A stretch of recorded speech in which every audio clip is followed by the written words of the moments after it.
तुळजाभवानी देवीच्या गाभाऱ्यातून दर्शन बंद, भाविकांना आजपासून फक्त मुखदर्शन। भवानी शंकर मंडपातून भाविकांना देवीचे मुखदर्शन।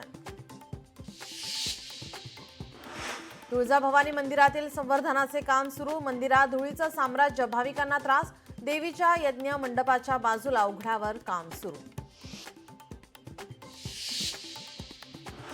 भंडाऱ्यातील वाहतूक शाखेतील पोलिसांना टार्गेट, दररोजच्या कारवाईसाठी दिलं जातं टार्गेट। भंडाऱ्यात वाहतूक पोलिसांना कारवाईचं टार्गेट। गोकुळाष्टमी निमित्त 1.5 लाख गोविंदांना विमा संरक्षण। क्रीडा विकास निधीतून गोविंदांना विमा संरक्षण 1,12,50,000 निधी देण्यात येणार। लाडक्या बहिणींना जुलै महिन्याचा निधी रक्षाबंधनाच्या पूर्वसंध्येला मिळणार। लाडक्या बहिणींच्या बँक खात्यात जमा होणार हप्ता।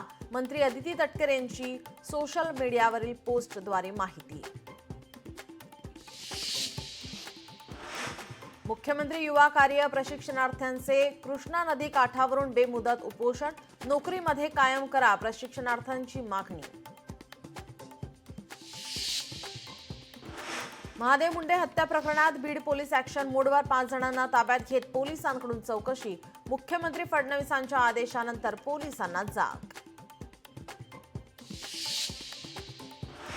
मुंबईच्या कांदिवलीत आज गुजराती साहित्य संमेलन। महाराष्ट्र राज्य गुजराती साहित्य संमेलन अकादमीद्वारा आयोजित मनसेचा गुजराती साहित्य संमेलनाच्या कार्यक्रमाला विरोध। शिवसेनेचे माजी नगरसेवक कमलेश रायला MIDC पोलिसांकडून अटक। एका बांधकाम साईटवरून 50 लाखांची खंडणी मागितल्या प्रकरणी अटक।